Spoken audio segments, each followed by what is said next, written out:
मेथी पालंग बिरयानी यहाँ हूँ मेथी शाग ये आमर ए धनिया पत्र पुदीना पत्र सब मिक्स हो कंचा लंका सब मिक्स हो पर स्टेप आगू को देखिए चावल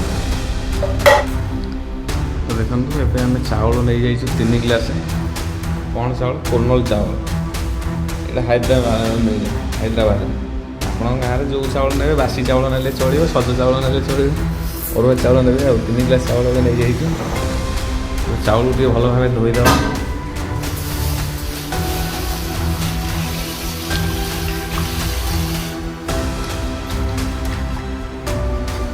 देखो आम महाशय जन तो कमी लेडीज लोक भाया चावल धोते आप मैंने भी धोई पारे से धोते चावल को भल कि 4-5 थर गोले घाटी दौन स्त्री लोक मैंने कूलारे पाछुरी धुवंती कूलारे पाछुले भी लगुच खुद मड़ू कर ये धुआ से सब पड़े देखो केत धुआ हो भल भाव धोए एत भल चावल पानी टे भरदे अधिक 10-15 मिनट पर्यटन छाड़देवी सेमती सी भिजिकी भिजिकी रही टे भल हम देखो ए सब मेथी शाग आईगुड़ा जो आम कौन पुदीना को लंका धनिया सब मिक्स कर दिया ताकि ग्राइंडिंग कर दिया सब गुड़ा को मिसेक ग्राइंडिंग कर दिया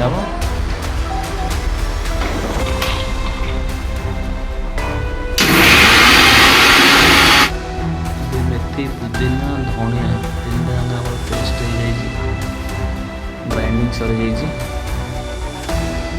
पियाज कटा चलुची पियाज कटा सरले तापर आम रोसे स्टार्ट हो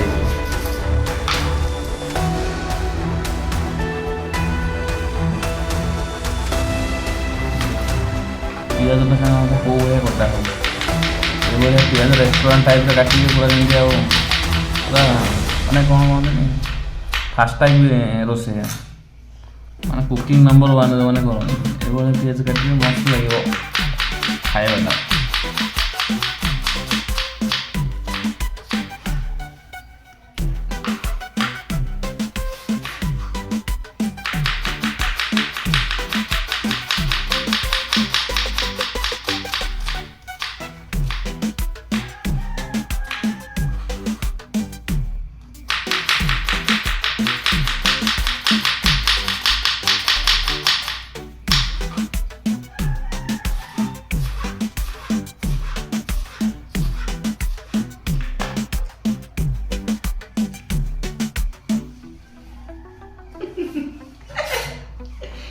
मजा मन कर देखो सांग मैंने आम राइस कुकर एमती मैंने टुंगुर भाया टुंगु टुंगिया रोग धरी से बराबर काम करूनी चालू करने गांडी पछपट गोटे क्लिप नगे पड़े आम पेंट पिंधला बेल्ट पिंधुचे पेंट हुगुला हो गला टाइट करने या टाइट करने गांडी पछपटे कौन कौन से हुक लगाई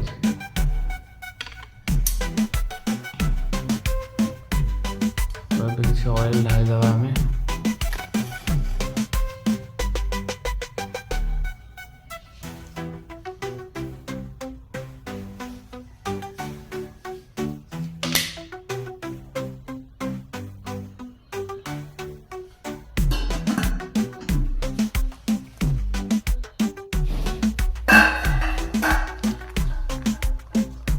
देखो ये आम तेलटा गरम हो जाए सब तेल आम पड़ जाऊँगी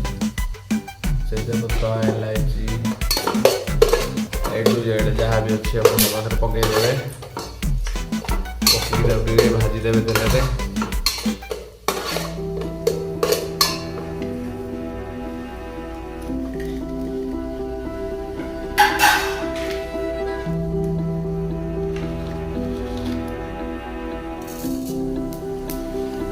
जीरा गुंड टे पड़गला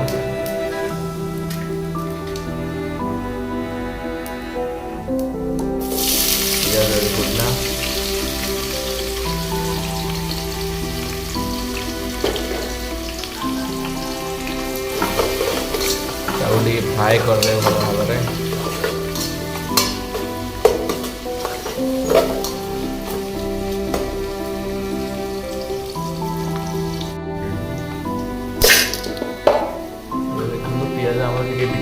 ରେଡ୍ ପଡ଼େ ହେଇ ଆସିଛି। ଏବେ ମସଲା ଗୁଣ୍ଡ ଟିକେ ପକାଇବା। ହଳଦୀ ଗୁଣ୍ଡ ପଡ଼ିଲା,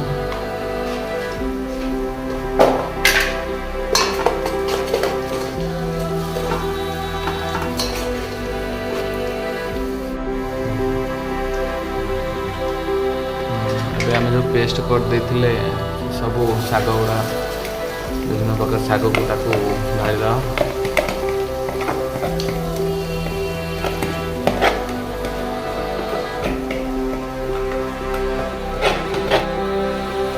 ତାକୁ ଭଲ ଭାବରେ ମିକ୍ସ ଟିକେ କରିଦେବେ।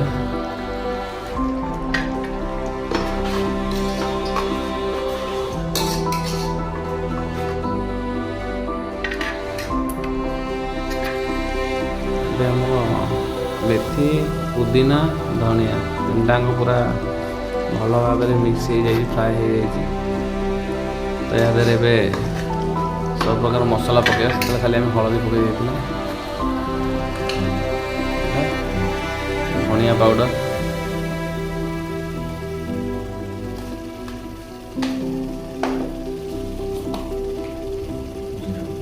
ଏଇଟା ଜିରା ଗୁଣ୍ଡ,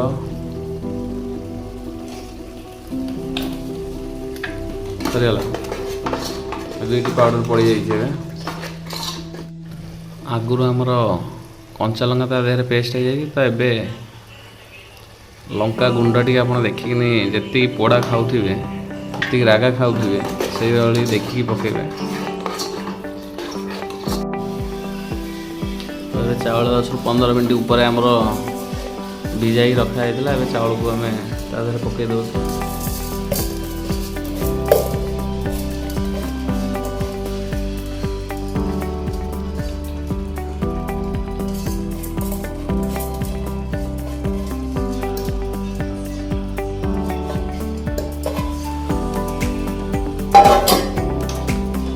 ଚାଉଳକୁ ଆଉ ସେ ଯେଉଁ ପେଷ୍ଟ ଟୋଟାଲ ସବୁ ମିକ୍ସ କରିଦେବେ ଭଲ ଭାବରେ।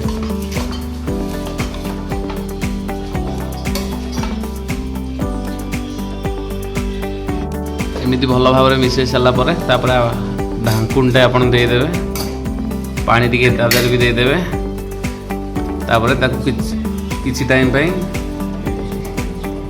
3 ଗ୍ଲାସ୍ ଚାଉଳ ପକେଇଲେ 5 ଗ୍ଲାସ୍ ପାଣି ଦେଇଦେବେ। ତାପରେ ତାକୁ 15ରୁ 20 ମିନିଟ୍ ରଖିଦେବେ। ତାପରେ ଆପଣ ଢାକଣ ଖୋଲିଲା ବେଳୁ ଆପଣଙ୍କ ଖାଇବା ରେଡ଼ି, ପାଟି ରେଡ଼ି, ମୁହଁ ରେଡ଼ି, ଖାଇବେ ଧଡ଼ାଧଡ଼, ଝାଡ଼ା ଯିବେ ଫଟାଫଟ।